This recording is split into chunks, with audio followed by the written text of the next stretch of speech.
tersebut menjadi garis nyata. Dengan cara kita potong bendanya. Dengan harapan kalau kita potong bendanya, maka benda tersebut akan terlihat bagian dalamnya. Nah, jadi ini teknik gambar potongan atau gambar irisan. Jadi seolah-olah kita memiliki suatu benda, kita potong menjadi dua bagian atau menjadi sebagian. Ya. Lalu dari potongan tersebut kita hilangkan bagian yang menutupi, sehingga akan nampak bagian dalamnya. Sehingga mata kita akan langsung bisa melihat secara langsung bagian dalam tersebut. Sehingga dengan teknik tersebut, gambar potongan tersebut jika diproyeksikan secara ortogonal, maka garisnya akan kita gambar dengan garis nyata atau garis kontinu. Lalu bagaimana cara kita menampilkan suatu gambar potongan? Nah, gambar potongan itu bisa kita artikan ya, atau kita ibaratkan, kita memiliki sebuah benda, lalu kita memiliki sebuah bidang potong, lalu benda tersebut kita potong menggunakan bidang tersebut. Jadi seperti ini, ya. Saya punya benda, lalu saya punya bidang. Nah, ini kebetulan saya potong tepat setengahnya atau separuhnya. Lalu setelah saya potong, pastinya benda tersebut akan terbelah menjadi dua bagian. Ya. Nah, bagian yang depan ini saya buang. Sehingga sisanya hanya bagian yang belakang. Sehingga kita bisa melihat secara langsung, mata kita bisa melihat secara langsung kontur atau bagian yang tersembunyi di dalam benda tersebut. Sehingga kalau kita proyeksikan secara ortogonal, baik itu proyeksi sudut pertama atau sudut ketiga, ya, maka kita menggambarkan yang awalnya garis yang dalam ini pastinya akan putus-putus ya. Tapi karena sekarang kita bisa melihat secara langsung, akhirnya garisnya menjadi nyata, garis bersambung. Lalu bagaimana cara menunjukkan dalam suatu gambar proyeksi? Ya, kita lihat gambar yang kedua. Saya punya sebuah benda, kita lihat dari samping. Ya. Lalu saya memiliki bidang potong. Ya, ini bidang potongnya adalah ini. Di mana bidang potong tersebut saya beri notasi A dan A. Lalu notasi A dan A ini memiliki tanda panah. Kita lihat bahwa tanda panahnya itu adalah menuju ke kiri. Itu artinya tanda panah menunjukkan bagian mana yang kita pertahankan. Sehingga bagian yang tidak ditunjuk oleh tanda panah ini adalah bagian yang kita hilangkan. Sehingga kalau kita proyeksikan ke sebelah kanannya menggunakan proyeksi Amerika, maka mata kita akan sekarang bisa melihat langsung bagian yang sudah kita potong ya, dengan kita menghilangkan juga bagian yang tidak kita pertahankan, sehingga kita bisa melihat bagian dalamnya. Lalu setelah kita gambar ya, dengan garis nyata bagian yang seharusnya tadi maya, ya, jangan lupa bidang yang terkena garis potong atau bidang potong AA itu kita beri arsiran. Jadi di sini ada gambar yang diarsir. Ini adalah bagian dari benda yang terkena bidang potong AA. Jadi harus diarsir. Lalu di sini ada notasi lagi A strip A. Itu menunjukkan bahwa benda yang ada di bawahnya ini itu adalah hasil pemotongan atau hasil irisan dari bidang AA. Sehingga notasi ini akan sama dengan simbol yang ada di sebelah kanan. Kalau yang di sebelah kanan misalkan AB, maka notasinya di sini akan menjadi AB. Jadi harus sama. Karena nanti dalam satu gambar itu memungkinkan kita memotong benda tersebut dengan lebih dari satu bidang. Sehingga nanti misalkan ada garis A, B, C, ya, di mana garis bidang potongnya berbeda-beda. Nah, kita untuk mengetahui itu hasil potongan dengan bidang yang mana, kita cek notasinya. Ya. Kalau A dan A berarti ini hasil potong bidang A dan A. Bisa ditulis di atas notasi A strip A atau ditulis di bawahnya. Dan yang tidak kalah pentingnya jangan lupa arsiran. Jadi ini harus diarsir kembali.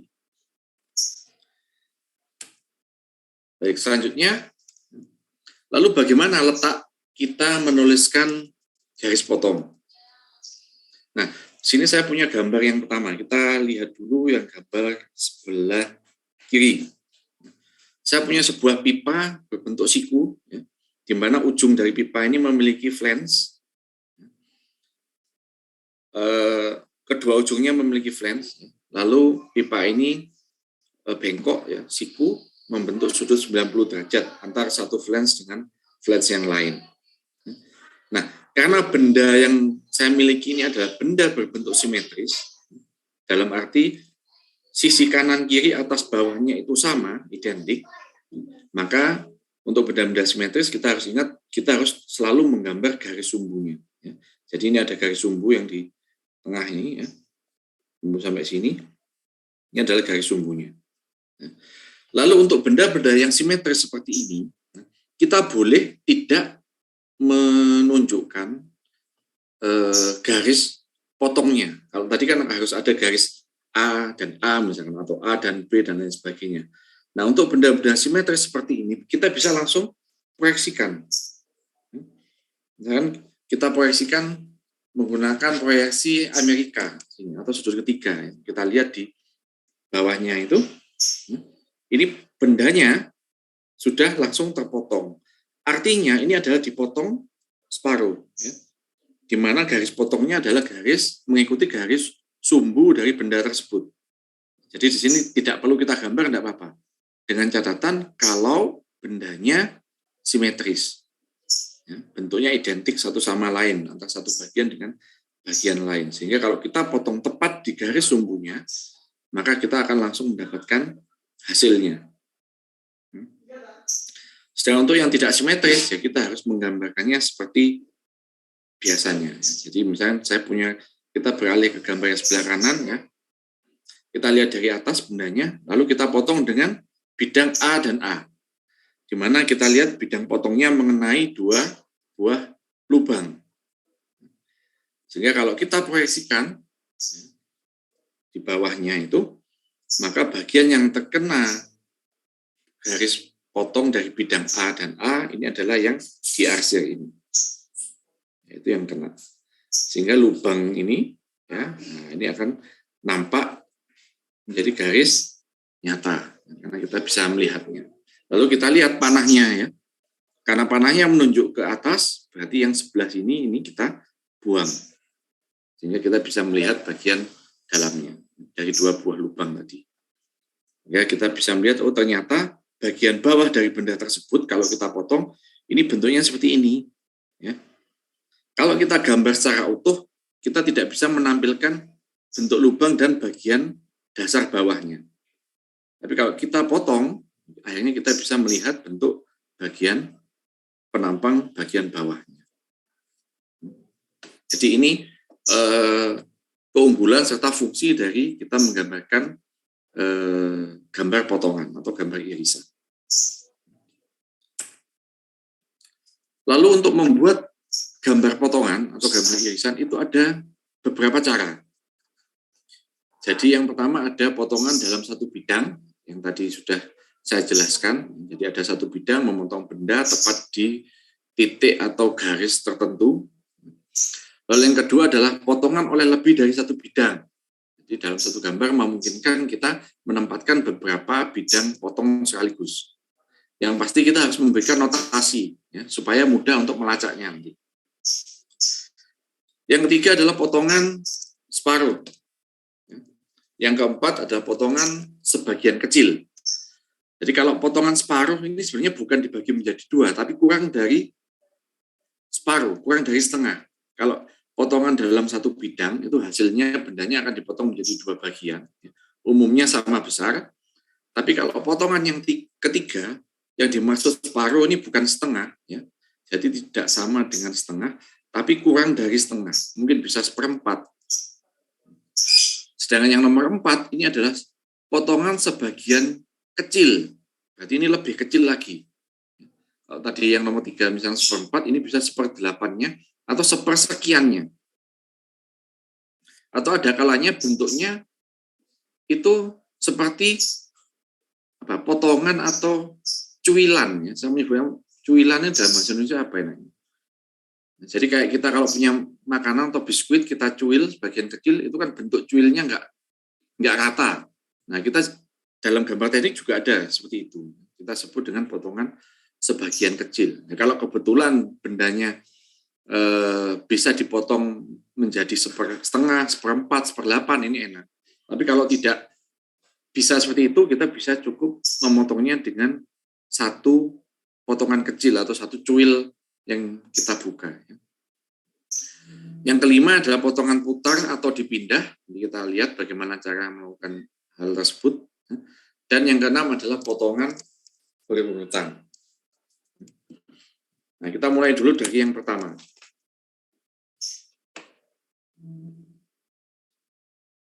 Gambarnya ini jelas ya? Jelas Pak. Jelas Pak. Oke. Semoga suara saya juga jelas ya, walaupun mungkin kadang putus-putus. Sebelum saya lanjutkan, tadi saya sudah membuat presensi untuk hari ini. Coba dicek, lalu jangan lupa segera presensi. Baik, saya lanjutkan. Yang pertama adalah potongan dalam satu bidang. Ini adalah potongan yang tadi saya jelaskan, jadi hanya ada satu bidang, dan umumnya bendanya dibagi menjadi dua bagian, sama besar. Jadi kalau kita lihat gambar yang pertama, ini dibagi menjadi dua bagian sama besar. Yang kedua, ini juga sama besar. Kalau kita lihat dari atas, sebenarnya sisi yang atas dan sisi yang bawah ini sama separuh. Kita memanfaatkan garis sumbu dari lebarnya ini. Dan kebetulan ada dua lubang di tengahnya. Sehingga bendanya akan terpotong menjadi setengah bagian. Kebetulan bagian yang atas dan bawah ini kebetulan konturnya berbeda. Tapi kalau kita lihat dari alasnya, ini kita potong menjadi dua bagian. Jadi ini yang kita sebut dengan potongan dalam satu bidang. Selanjutnya adalah potongan lebih dari satu bidang. Nah, kita lihat dulu gambar yang bawah ini. Ya. Jadi saya punya bidang A dan A, kebetulan A dan A, tapi kita lihat A dan A-nya tidak terletak pada satu garis atau satu bidang potong. Ya. Di mana benda ini sebenarnya kita potong mengikuti pola bidang seperti ini.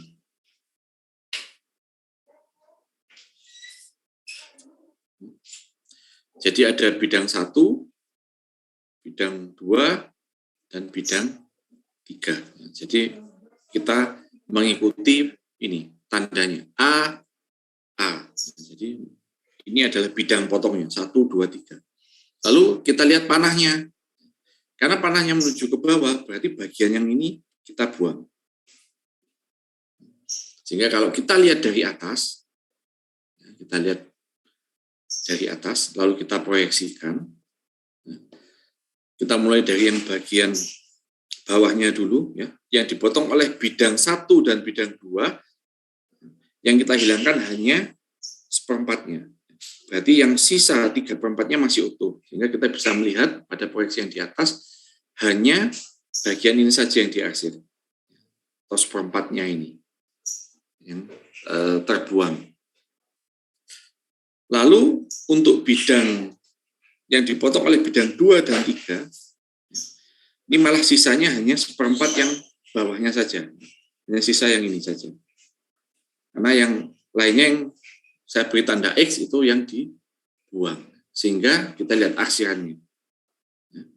Arsirannya adalah 3/4-nya. Sisanya yang tidak kita potong, ini. Sisanya hanya seperempatnya. Jadi mengikuti bidang potong dan kita lihat tanda panahnya. Tanda panahnya mengacu kemana? Sehingga kita bisa melihat gambar benda tadi. Jadi ini adalah suatu gambar potongan oleh lebih dari satu bidang. Selanjutnya, nah ini contoh yang lain, ini masih lebih dari satu bidang. Nah kita lihat gambar yang atas dulu, dipotong oleh bidang A dan A. Nah kalau kita lihat garis potongnya, 1,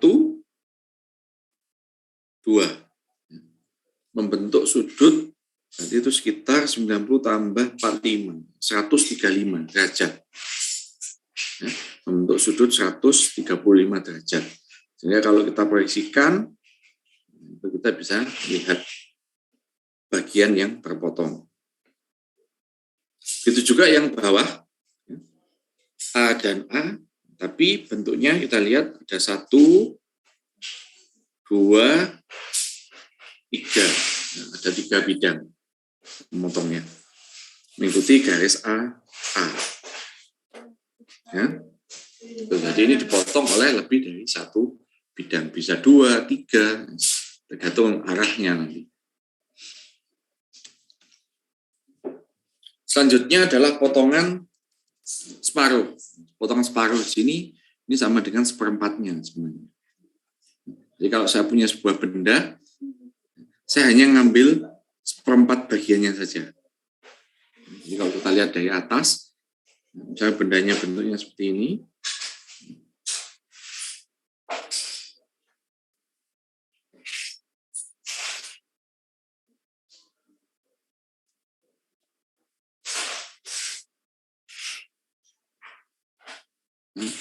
Nah, kita hanya memotong bagian yang ini saja, yang kita buang.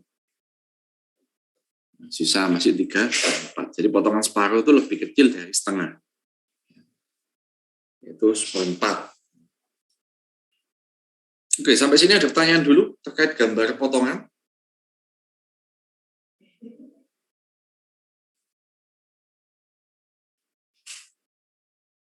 Bisa dipahami? Di sini bertanya, Pak. Ya, silakan. Tadi kan ada potongan yang beda bidang ya, Pak. Ini ada potongan separuh, Pak. Itu apakah bisa digabungkan, Pak? Gimana? Apakah bisa digabungkan gitu loh, Pak? Separuh sama antara potongan jenis potongan satu dengan potongan lain, apakah langsung bisa digabungkan? Oh, apakah bisa digabungkan antara potongan separuh dengan potongan yang lain contohnya gitu, Pak. Potongan yang lain? Bisa, ya bisa. Ini contohnya ini. Nah, ini ya kalau kita lihat yang bagian atas ini lingkaran yang ini ya. Kalau kita lihat itu dengan garis AA ini terpotong separuhnya. Yang bagian atas ini hilang. Yang bagian bawahnya masih sisa separuh. Sedangkan yang sebelah sini, ini hanya dipotong seperempatnya saja atau separuh. Nah, sehingga bisa terjadi hal tersebut, sehingga bisa saja seolah-olah seperti gabungan antara potongan separuh dengan potongan satu bidang. Tergantung notasi atau arah bidang potongnya. Ada lagi pertanyaan?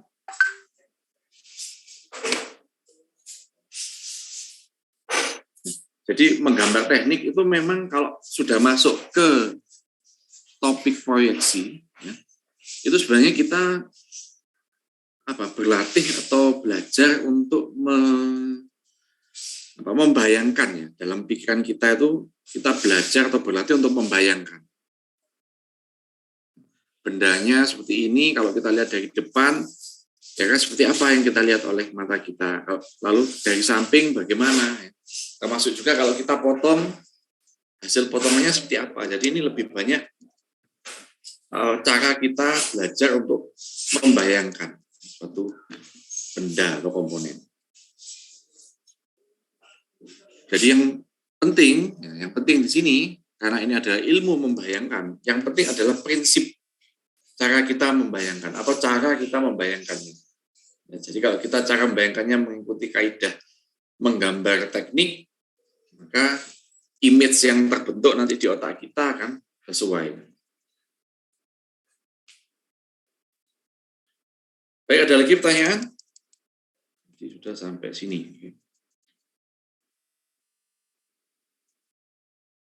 Baik, kalau tidak ada, saya lanjutkan. Kan kita ke potongan sebagian kecil, atau saya sebut secuil tadi ya. Kenapa secuil? Karena ini lebih kecil lagi dari seperempat. Jadi misalkan kita lihat dulu yang ini. Bentuknya seperti piring dibalik. Nah, yang saya potong itu hanya sekian. Mungkin seperempatnya saja tidak sampai. Jadi seolah-olah kayak saya cuil gitu ya. bentuk potongannya saja juga tidak rata. Ya. Jadi garis potongnya kalau kalian lihat, nah ini kan garis potongnya tidak berbentuk rata. Sehingga seperti seolah-olah saya sebut mungkin lebih tepatnya mungkin secuil. Dalam bahasa Indonesia mungkin yang lebih tepat apa ya, secuil itu.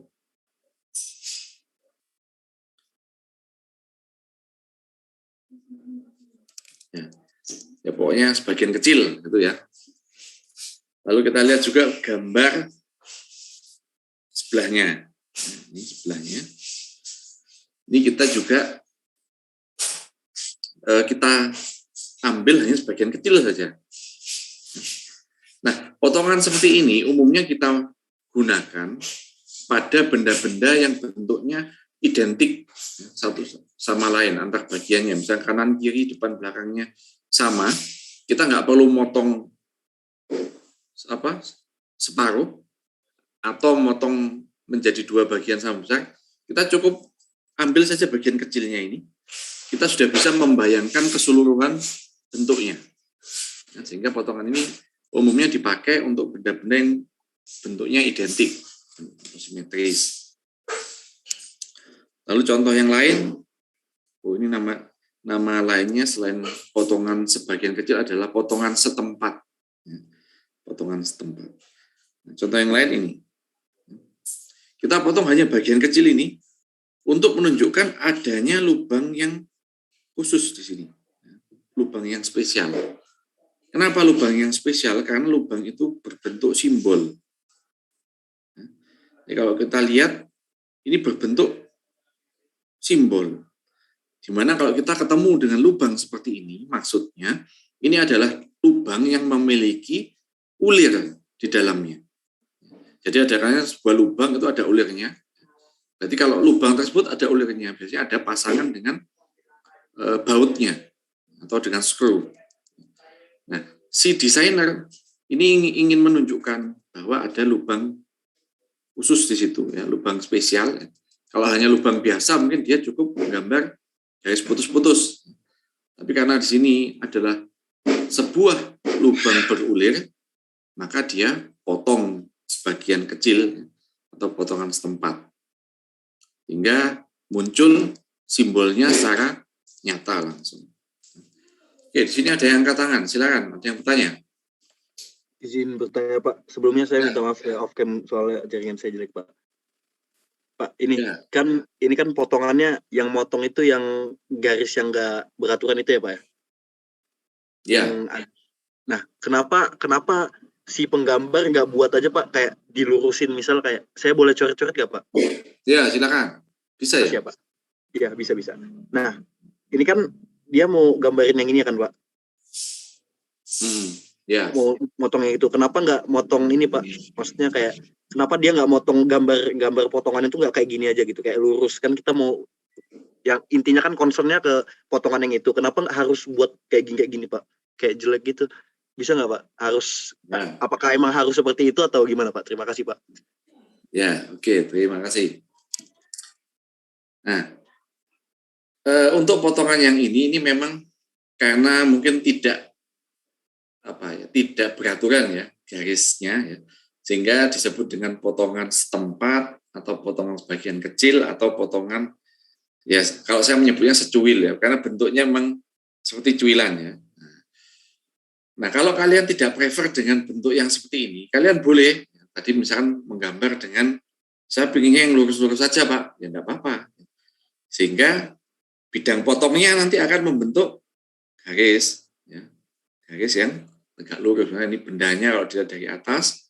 Nah, ini misalkan bidang potongnya ya A, lalu ini A, juga misalnya ini A. Ya. Sehingga yang dibuang, kalau kita lihat panahnya kan menuju keluar. Ya. Sehingga ini yang dibuang. Sehingga yang terpotong mungkin hanya misalkan lurus bentuk seperti ini. Ya boleh. Ya. Ini boleh seperti itu. Atau juga boleh seperti ini. Kalau bentuk cuil seperti ini, pokoknya syaratnya itu bendanya harus simetris satu sama lain. Kalau tidak simetris satu sama lain, atau bagian yang hendak ditunjukkan itu tidak sama, Jangan menggunakan teknik potongan seperti ini. Karena siapa tahu di balik bidang yang tidak tampak ini ternyata ada misalkan lubang. Kita nggak tahu. Kalau misalkan tidak simetris. Tapi kalau simetris, potong bagian kecil saja boleh. Ya. Jadi boleh tadi saya pandu ya. Kamu mau pakai yang lurus-lurus saja? Boleh. Mau pakai yang tidak beraturan seperti ini? Boleh juga. Ya. Baik, Pak. Ada lagi pertanyaan? Baik, Pak. Terima kasih. Saya boleh nambah dikit lagi nggak, Pak? Ya, silakan.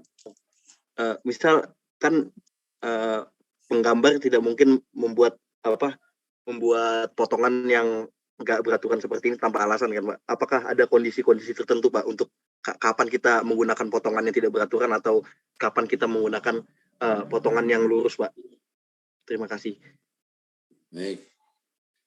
Nah,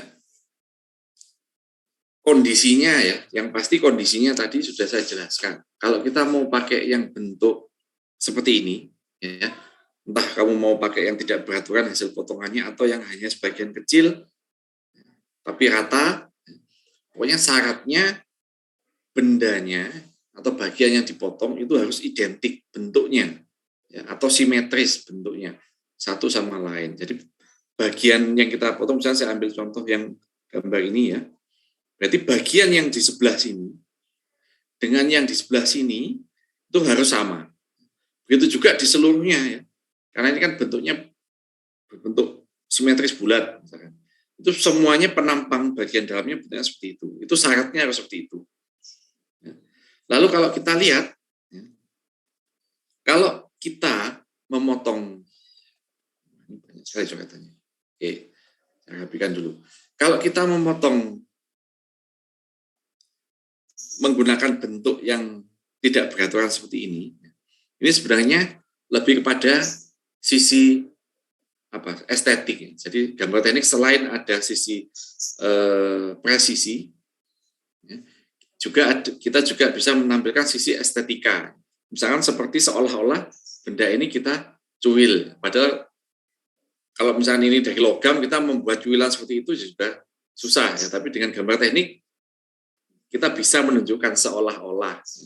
Jadi ini sisi estetik sebenarnya. Jadi seolah-olah kayak bendanya itu dipotong bagian kecil.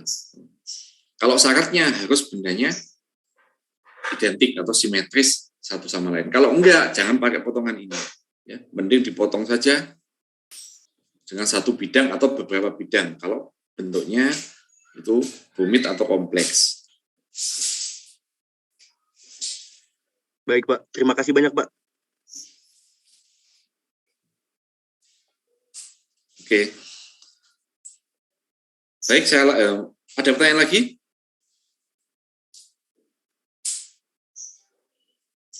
Baik, kalau tidak ada, kita lanjut ya. Ke potongan putar atau dipindah. Jadi potongan yang ini unik, karena hasil potongnya itu kita putar dan kita pindah. Bisa diputar, bisa dipindah, bisa dua-duanya, diputar dan dipindah. Jadi kita ke gambar yang pertama dulu, sebelah kiri. Jadi saya punya sebuah kait atau hook. Kait atau hook tersebut ini memiliki kontur yang berbeda antara bagian yang lebar. Kalau kita lihat kita mulai dari sisi sini ya pangkalnya, menuju ke bagian ujungnya. Dari bagian pangkalnya hingga bagian ujungnya, ini ternyata penampangnya itu berbeda. Nah, bagaimana cara kita untuk menunjukkan penampang tersebut berbeda? Yaitu dengan salah satunya dengan teknik potongan putar. Jadi, potongan putar ini sebenarnya ini kita potong di sumbunya ini.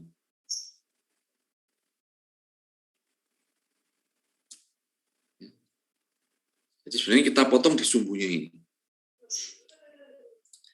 Lalu, kalau misalkan ini saya berikan notasi, ya, misalnya seperti ini.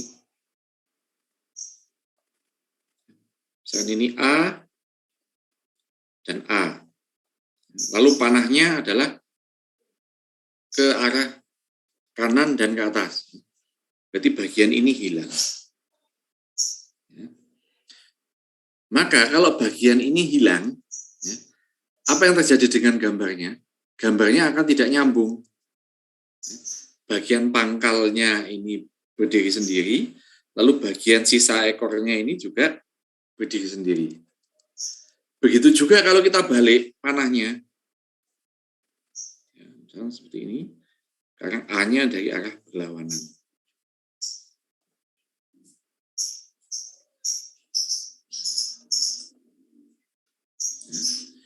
Nah, kalau kita potong dengan misalkan B dan B sekarang, jangan AA, bosan. Dan dengan B dan B, dengan arah panah ke kiri dan ke bawah, maka yang kita pertahankan yang bagian kecil berarti ini hilang. Sehingga kita hanya menampilkan bagian kecil ini saja. Sehingga kita nggak tahu sebenarnya gambarnya secara penuh itu bagaimana. Lalu untuk menunjukkan penampang yang ada di garis potongnya ini, itu kita kesusahan. Berarti kita harus melihatnya dari sisi sini dan dari sisi sini. Nah, supaya kita bisa melihatnya secara langsung, sebentar, ada telepon ya. Sebentar.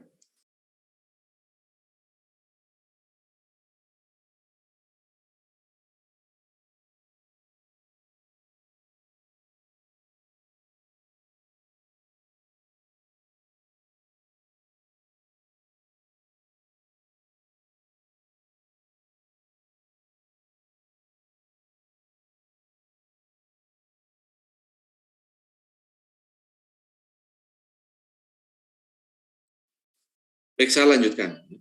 Jadi banyak kerumitan kalau kita memotong benda ini tadi. Baik itu arahnya dengan A dan A atau B dan B.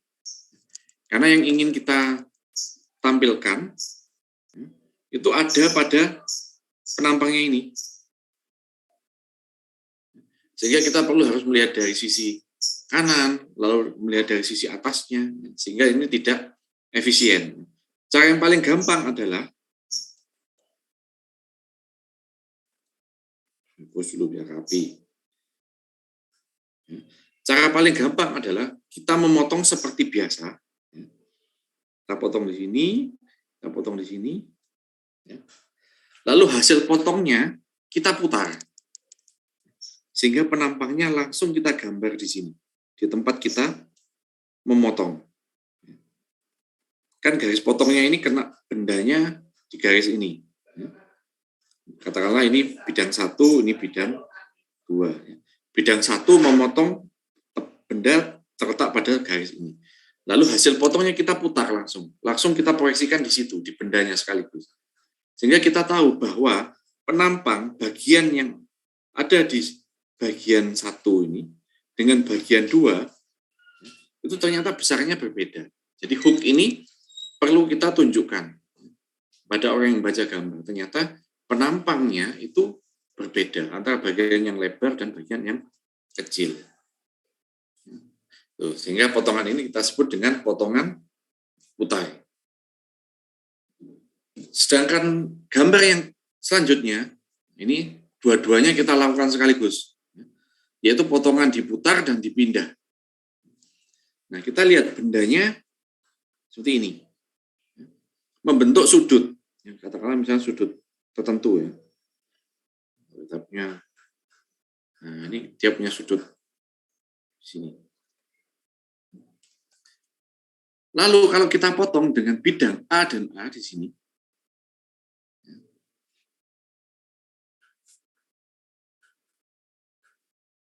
kalau kita potong dengan bidang A dan A, karena potongannya di sini, maka kalau kita proyeksikan, misalkan kita proyeksikan dari sebelah kanan dan atas, kita tetap nggak bisa melihat bentuk potongannya di sini, karena dia membentuk sudut terhadap arah mata kita, arah mata pengamatnya, dari sisi kanan atau sisi atas. Sehingga benda yang seperti ini, kalau ngotot diproyeksikan, kita susah nanti memahami. Karena kita melihat hasil potongannya bersudut terhadap mata kita. Nah, supaya kita bisa melihat secara tegak lurus, maka pengamatnya harus berpindah. Berarti pengamatnya harus tegak lurus terhadap bidang potongnya. Berarti seolah-olah pengamatnya ada di sini nanti ya. Nah, kita akan mengamati tegak lurus terhadap bidang potong AA. Tapi kalau kita sebagai pengamat yang dipindah, maka cara kita menampilkan proyeksinya tambah susah lagi. Sehingga yang paling mudah adalah yang kita pindah, sekaligus kita putar adalah hasil potongannya. Jadi potongan AA ini ya, kita putar seperti tadi gambar yang pertama. Lalu kalau kita tampilkan di bendanya ini, itu juga masih susah dilihat, maka kita pindahkan. Kita pindahkan ke sebelah lain, ya, bisa sebelah kiri atau sebelah kanan. Sehingga tampilannya akan jadi seperti ini.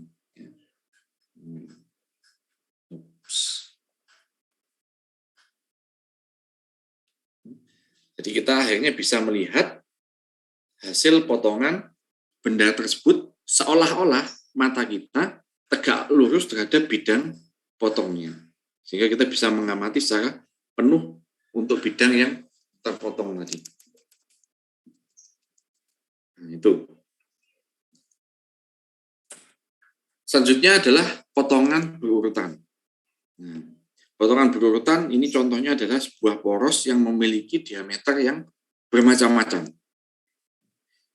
Nah, untuk menunjukkan suatu poros dengan diameter yang bermacam-macam, kita bisa memotongnya menjadi beberapa bagian. Di sini ada potongan bidang AA, BB, CC, DD. Jadi dipotong-potong di sini karena ada perbedaan diameter di situ. Dan juga ada beda bentuk. Ya. Pada bidang AA di sini ada profil groove-nya di sebelah sini. Lalu bidang BB kita lihat groove-nya ukurannya lebih besar juga ada di sini. Tapi pada bidang CC groove-nya beda. Ya, ada di sampingnya. Lalu pada DD ini bentuknya groove-nya ada di sini. Sehingga kalau kita potong dengan AA, BB, CC, DD, A, ya, kita taruh di sebelah kanan, lalu kita gambar. Lalu jarak bidang AA ke BB, BB ke CC ini sama jaraknya dengan jarak proyeksinya, proyeksi potongnya. Tuh. Sehingga kita bisa mengetahui bahwa benda yang poros bertingkat tadi itu penampangnya macam-macam ternyata dan memiliki bentuk groove yang berbeda-beda. Yang di bagian AA ini hanya groove-nya satu. Ternyata yang BB ada dua. Yang CC letaknya beda lagi. Begitu juga yang DD. Jadi bendanya ini cukup kompleks sehingga kita perlu teknik atau cara untuk menampilkan benda ini. Sehingga kita gunakan teknik potongan berurutan.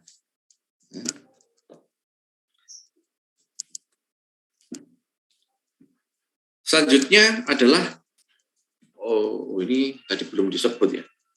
Ini potongan untuk penampang tipis. Biasanya penampang tipis itu dipakai kalau kita gambar untuk besi-besi profil atau baja profil atau logam apapun yang memiliki profil. Jadi ada profil U, profil H, profil I, profil V, U terbalik, atau H terbalik, macam-macam. Jadi di dunia industri, umumnya besi atau baja atau logam-logam dengan profil tertentu, ya, ini dijual ya, dalam dunia industri ini dijual biasanya untuk konstruksi bangunan, jembatan, atau untuk konstruksi yang lain.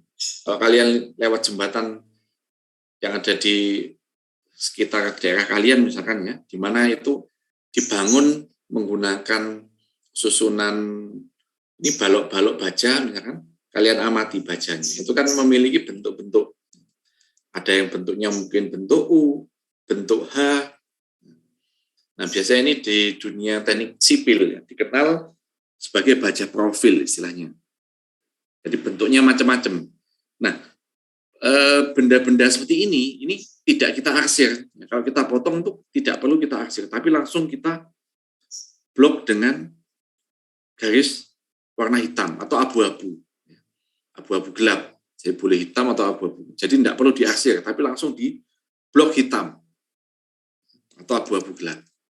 Ini berlaku kalau kita menggambar benda-benda memiliki profil tadi. Atau besi siku, ya kalau kalian mungkin melihat di rumah ada meja atau kursi atau lemari yang dibuat, atau rak biasanya, yang dibuat dari besi yang penampangnya siku, berbentuk siku. Nah, itu juga masuk dalam kategori logam profil. Jadi ini kita gambar bentuknya seperti ini.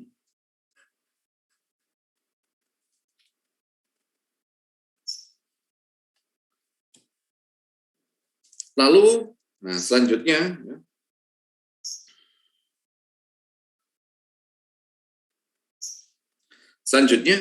kita juga boleh memotong, kalau tadi contohnya kan satu benda. Nah, kita juga boleh memotong benda yang bersifat rangkaian atau kumpulan dari banyak komponen. Ya, misalkan seperti ini.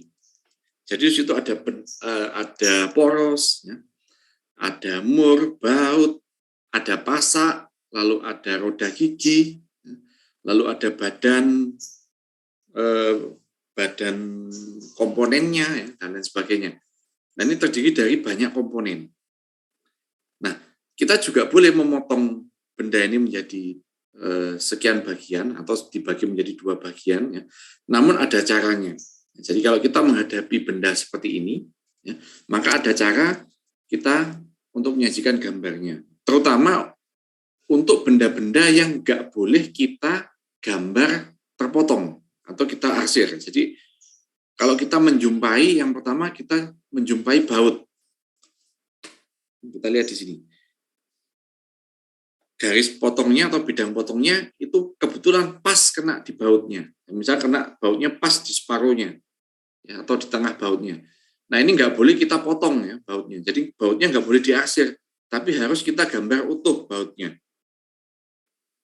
Lalu yang kedua, jika kita ketemu dengan paku keling, bentuknya seperti ini, ada nggak ya? Ini kebetulan nggak ada. Ya. Jadi bentuknya seperti jamur. Ya. Jadi biasanya dipakai untuk mengikat 2 buah lembaran logam, ya, atau plat. Nah, ini misalnya saya punya 2 buah lembaran logam, misalnya seperti ini.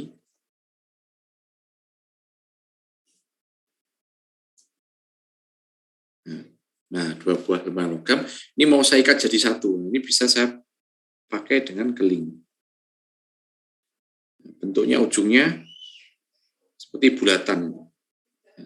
Jadi ini mengikat 2 bagian, 2 kepala ini mengikat lembarannya menjadi satu. Nah, kalau kita ketemu dengan paku keling, ini juga nggak boleh diarsir paku kelingnya. Jadi harus digambar utuh. Lalu kalau kita ketemu dengan poros, nah, ini poros, yang tengah besar ini, itu poros, ini juga nggak boleh diarsir. Harus digambar utuh porosnya. Lalu yang ketemu dengan pasak, ya. Ini pasaknya, nah ini. Nah, ini pasak ini. Bagian kecil ini pasak. Nah, ini juga nggak boleh kita potong. Lalu atau benda-benda lainnya yang bentuknya simetris. Nah, jadi harus kita gambar utuh. Ya.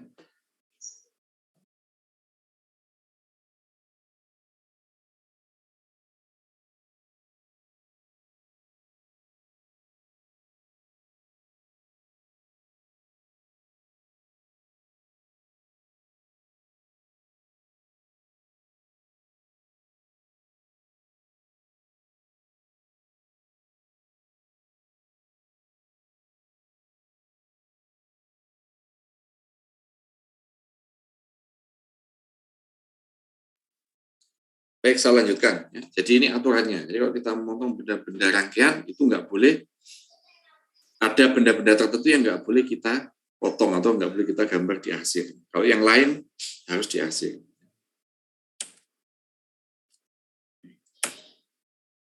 Lalu bagaimana cara kita membuat arsiran? Ternyata membuat arsiran itu ada caranya juga. Yang pertama kita membuat garis tipis miring dengan sudut normalnya biasanya 45 derajat ya awalnya. Terhadap garis sumbu atau garis potongnya. Lalu karena arsiran itu pasti ada garis goresnya ya. Jarak antar garis arsiran itu jaraknya harus sama. Lalu besar arsirannya itu proporsional dengan gambarnya. Jadi jangan terlalu besar. Kalau terlalu besar nanti arsirannya cuma isinya 2. Atau terlalu kecil sehingga seolah-olah arsirannya jadi ngeblok ya, seperti warna hitam karena saking rapatnya. Jadi kalian buat secara proporsional saja dengan bidang yang dipotong. Lalu yang ketiga, bagian potongan yang terpisah diarsir dengan sudut yang sama. Jadi maksudnya terpisah itu dia umumnya terdiri dari komponen atau berasal dari bagian yang sama, tapi karena dipotong akhirnya seolah-olah terpisah. Nah itu arsirannya harus sama ya. Misalkan di sini yang terpisah sama itu adalah bagian yang bawah ini dengan yang atas. Kalian lihat arsirannya itu arahnya sama. Jaraknya juga sama. Menandakan bahwa bagian yang atas dan bawah ini adalah satu komponen. Berasal dari komponen yang sama. Sedangkan yang bawah kita lihat, arah arsirannya sudah berbeda. Kalau yang atas ini ke kanan condongnya, yang bawah justru ke kiri. Nah ini menunjukkan ini bukan berasal dari satu komponen yang sama. Berarti terpisah antara dua arsiran tadi. Itu juga kita lihat bagian yang ini. Arsirannya walaupun sama-sama ke kanan, ya mungkin sudutnya mungkin sama, tapi jarak antara arsirannya lebih kecil. Ini juga menunjukkan bukan bagian yang sama dengan bagian yang pertama tadi. Tuh. Lalu untuk penampang yang luas, nomor 4 dulu. Arsiran dari bagian yang berdampingan harus dibedakan sudutnya. Itu tadi yang ini berdampingan, misalkan kanan dan kiri, dan ternyata ini tidak satu benda, atau atas dan bawahnya ini, yang atas ini ke kanan, yang bawahnya ke kiri, dan ini tidak satu benda, maka kita buat arsirannya berbeda. Bisa berbeda sudutnya, bisa berbeda arahnya. Jadi kalau kita mengarsir, kita punya dua opsi. Kalau kita membuat sudut 45 ke kanan, maka kita akan punya opsi yang kedua, yaitu 45 ke kiri. Nah, kalau masih ada lagi bagian yang lain, yang bukan bagian tersebut, maka misalnya kita rubah menjadi sudut 30 ke kanan. Sehingga kalau ada bagian lagi yang lain, bisa kita balik. Minus 30 arahnya ke sebelah kiri. Jadi akan punya opsi 2 kali lipat. Dengan kita mengubah sudut arsirannya. Lalu yang kelima, penampang yang luas, ini nggak perlu kita arsir seluruhnya. Ya, misalnya dalam satu gambar itu penuh dengan gambar potongan. Nah, kita cukup arsir pada bagian tepinya saja atau kelilingnya. Nah, nanti kita lihat contohnya. Lalu yang keenam, potongan sejajar dari benda yang sama, potongannya meloncat diarsir serupa. Nah, ini sebenarnya kasusnya seperti yang nomor 3. Cuma bedanya di sini. Benda yang bawah ini, misalkan di sini saya arsir. Lalu bendanya ketemu lagi di atas, maka ini arsirannya hanya sampai di sini, lalu melompat, nanti ketemu lagi di sini. Jadi misalnya dengan penggaris, kalau kalian gambar manual, nah ini pasti akan ketemu. Jadi di sini kita arsir lagi, ketemu lagi di sini. Sehingga jaraknya akan sama, orientasi sudutnya juga sama. Ini berlaku untuk yang satu komponen. Dan yang ketujuh, garis arsir bisa kita hilangkan jika ada keperluan kita menulis huruf atau angka. Nah, ini contohnya. Yang pertama, ini arsiran biasanya ya. Ini diarsir seperti biasanya. Lalu arsiran bagian yang berdampingan. Nah, ini tadi yang saya sebutkan. Jadi kita arsir di sini, ketemunya lagi di sisi seberangnya. Ya, jadi ini sudutnya sama, ya, jaraknya sama. Lalu yang lain adalah arsiran untuk bidang yang luas. Nah, ini. Jadi misalkan gambar ini menempati porsi satu media gambar kalian, penuh. Sehingga kalau dipotong, ini gambarnya akan penuh dengan arsiran. Nah, untuk menyederhanakan kita bisa mengarsir hanya bagian tepinya saja. Ya, kita lihat, di sini hanya tepinya saja yang diarsir. Ya. Itu juga di sini, ya, kita hanya mengarsir tepinya saja. Ya. Jadi nggak perlu semuanya, karena ini adalah bagian yang luas. Lalu apa? Yang bawah ini sama ya, arsir pada potongan melompat atau sejajar sama seperti yang di atas juga gambarnya. Nah, yang terakhir adalah arsiran jika menjumpai angka atau huruf, misalkan ini adalah hasil potongan semua. Nah, ternyata kita ingin memberikan dimensi di sini. Nah, pastinya garis dimensi kita dan angkanya itu akan ada di dalam arsiran. Nah, supaya angkanya itu muncul, bisa kita lihat dengan mudah, maka daerah di sekitar kita memberi angka atau huruf, ini kita hapus sedikit, sehingga seolah-olah lubang arsirannya. Nah, di tempat lubang itu tadilah kita bisa menuliskan huruf atau angkanya. Ya. Tuh. Jadi boleh seperti itu. Tuh, sudah habis. Oke. Jadi ini adalah cara untuk kita menampilkan gambar potongan. Jadi cara mengarsirnya itu ada caranya, lalu cara memproyeksikan itu juga ada caranya. Tadi ada 1 sampai berapa? 7. Ya. Oke, sampai sini ada pertanyaan?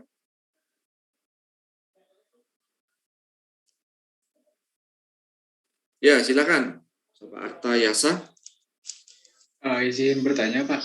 Sebelumnya saya kan sempat baca tentang jenis-jenis arsiran itu. Nah, untuk di gambar potongan ini, apakah dipengaruhi sama jenis material juga, Pak? Atau semua material sama aja arsirannya, Pak? Baik. Nah, kalau yang kamu potong itu satu benda, satu komponen maksudnya ya, maka arsirannya ya satu jenis. Tapi kalau yang kamu potong adalah rangkaian, seperti yang saya sebutkan tadi, pastinya kalau lebih dari satu komponen, materialnya pasti berbeda, ya, kemungkinan. Atau mungkin sama, ya, atau mungkin sama. Ya. Misalnya sama-sama dari polimer, misalkan kamu potong, tapi ini adalah kumpulan dari banyak komponen. Nah, tetap kalaupun misalnya materialnya sama, tapi itu komponen-komponen beda, itu arsirannya juga harus berbeda. Begitu juga sebaliknya. Kalau banyak komponen, lalu setiap komponen materialnya juga berbeda, ya pasti otomatis arsirannya juga berbeda. Ya. Berarti nggak semuanya sama seperti itu, Pak, ya? Berbeda. Ya. Oh, iya. Terima kasih, Pak.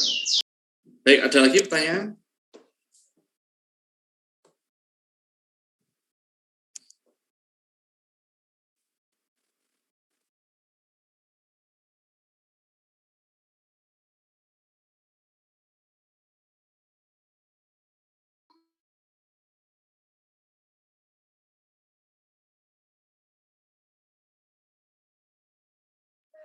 Ada lagi pertanyaan? Pak, izin bertanya, Pak. Nah, apa ini tadi? Oh ya, silakan. Nah, Olas. itu yang gambar 8.20 arsir bidang yang luas. Nah, bidang luas ini kan tiap-tiap orang itu pasti beda gitu loh, Pak, cara membacanya. Kadang gambar A ini sama orang satu dikatakan udah luas. Nah, tapi sama orang yang kedua ini masih dikatakan belum luas, nah gitu. Nah, apakah ada batasan dimensi gitu, Pak?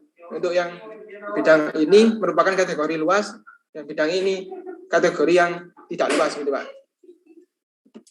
Baik, terus pertanyaan ya. Jadi kapan kita mengkategorikan ini luas dan atau tidak luas atau mungkin sedang-sedang saja ya. Nah, jadi kalau saya patokannya adalah media gambarnya.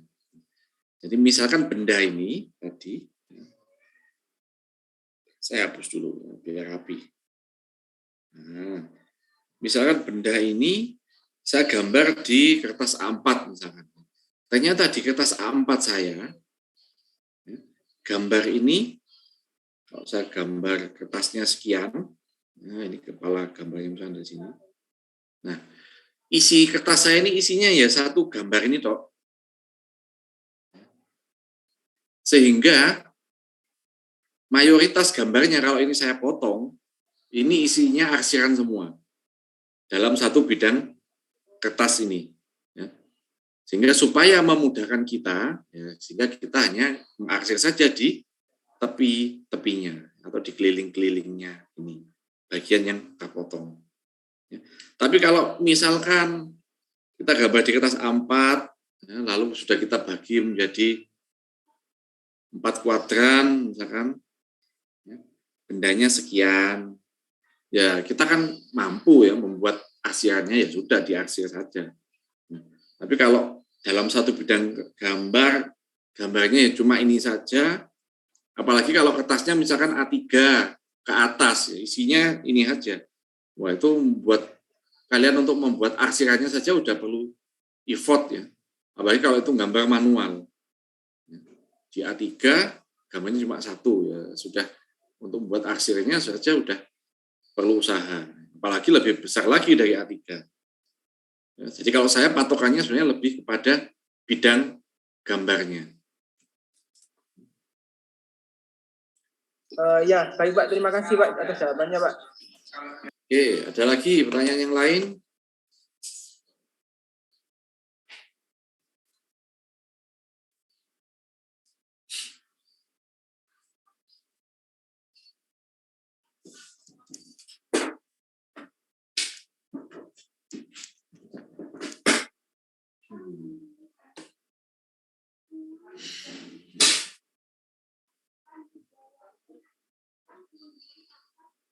Baik, tidak ada. Oke, nah, kelas A ini berarti dengan hari ini adalah sekarang ya, dengan sekarang ini pertemuan ke-14, berarti kurang satu kali lagi untuk 15. Jadwal kuliahnya di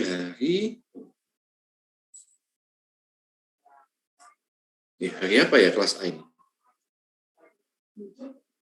Rabu, Pak. Rabu ya? Iya, Rabu.